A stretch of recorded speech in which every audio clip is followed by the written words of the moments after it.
C'était mi-janvier, à Brest. Dans le restaurant universitaire, la température ne dépasse pas 7 degrés. Le chauffage est en panne depuis un an. Il doit fermer et le cas n'est malheureusement pas isolé. À Rennes, les étudiants s'amusent parfois à filmer la queue devant le Resto U, construit en 1969. Pour rénover ces seuls restaurants, le Crous Bretagne aurait besoin de 20 millions d'euros. Mais depuis quelques jours, il n'a plus de directeur. L'homme a été démis de ses fonctions. Cet après-midi, la députée Claudia Rouault a parlé avec la présidence du Centre national des œuvres universitaires et scolaires, qui s'est voulue rassurante.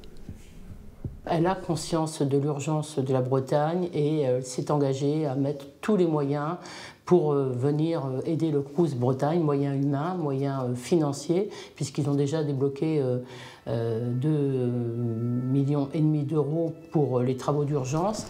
L'ensemble des services reste mobilisé pour délivrer un service public de qualité aux étudiants, indique le Crous dans un communiqué. Mais ces derniers ne sont guère tranquillisés. En plus des restaurants, le Crous gère les CTU qui accusent elles aussi le poids des ans. On savait qu'on allait avoir une hausse du nombre d'étudiants par l'effet du baby-boom des années 2000, etc.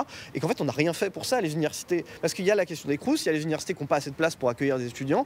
Et ça fait que oui, on a sous-investi pendant des années. Et aujourd'hui, alors qu'on veut réduire un peu et serrer la vis, en fait, on se retrouve à serrer une vis qui est déjà de toute façon beaucoup trop serrée. Et il n'y a déjà pas assez de moyens. Donc on est dans une situation qui est très dégradée, quoi. La Bretagne accueille 130 000 étudiants. Il manquerait aujourd'hui 1500 logements Crous à Rennes, autant à Brest, une situation qui a un impact sur la scolarité.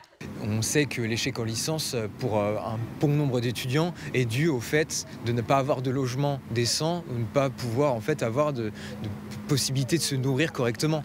En France, en 2025, ils exigent donc des moyens pour étudier dans des conditions dignes.